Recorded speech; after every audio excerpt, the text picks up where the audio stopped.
Hello বন্ধুরা, আমি আজকে সিদ্ধ পিঠে করছি।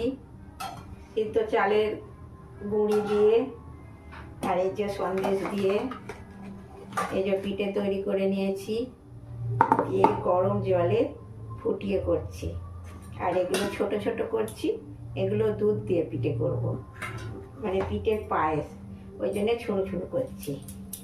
এই যে এরকম করে ছোট ছোট করে এর মধ্যে সন্দেশের পুর দিচ্ছি, এই যে দিয়ে ছোট ছোট করছি।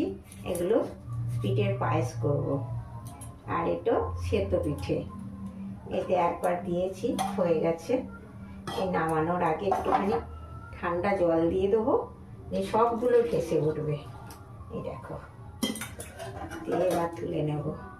এই ভেসে উঠলো মানে এগুলো সিদ্ধ হয়ে গেছে। এই যে পিঠেগুলো এবার গুড় দিয়ে খাওয়া। এই দেখো, ঠিক একইভাবে সমস্ত পিঠেগুলো আমি সিদ্ধ করে নেব।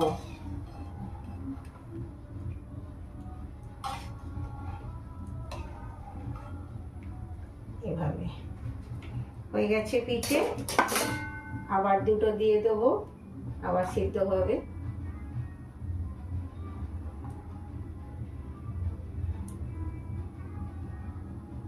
আর এগুলো ছোট ছোট করছি, এগুলো পিঠের পায়েস করব দুধ দিয়ে আর খেজুর গুড় দিয়ে।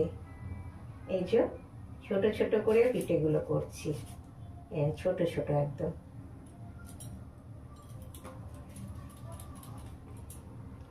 শীতকাল পড়েছে, শীতকালেরই পিঠে, সরু চাকলি, নানান রকমের পিঠে করা যায়। আজকে আমি একটুখানি পিঠে করছি, কেমন হচ্ছে দেখো বন্ধুরা।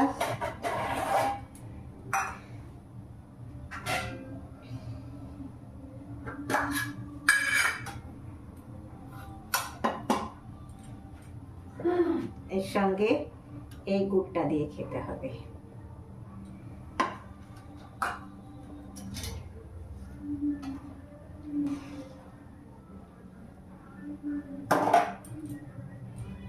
থ্যাংক ইউ দেখার জন্য, রাখছি।